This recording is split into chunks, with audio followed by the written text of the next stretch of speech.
అమ్మా, ఏమైనా తిన్నానుకుంటే ఏమ్మా?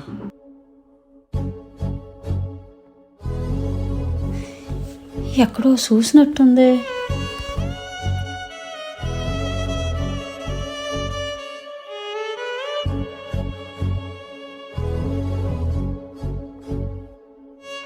ఈ పుట్టుమచ్చ నా కొడుకు చేతిలో కూడా పుట్టుమచ్చ ఇలాగే ఉంటుంది.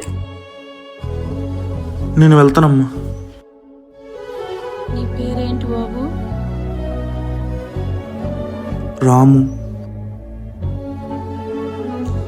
నా కొడుకు పేరు కూడా రామే. సరేనమ్మా, నేను వెళ్తాను. ఈ పిల్లవాడు ఎందుకు నా గుండెకు దగ్గర అనిపిస్తుంది.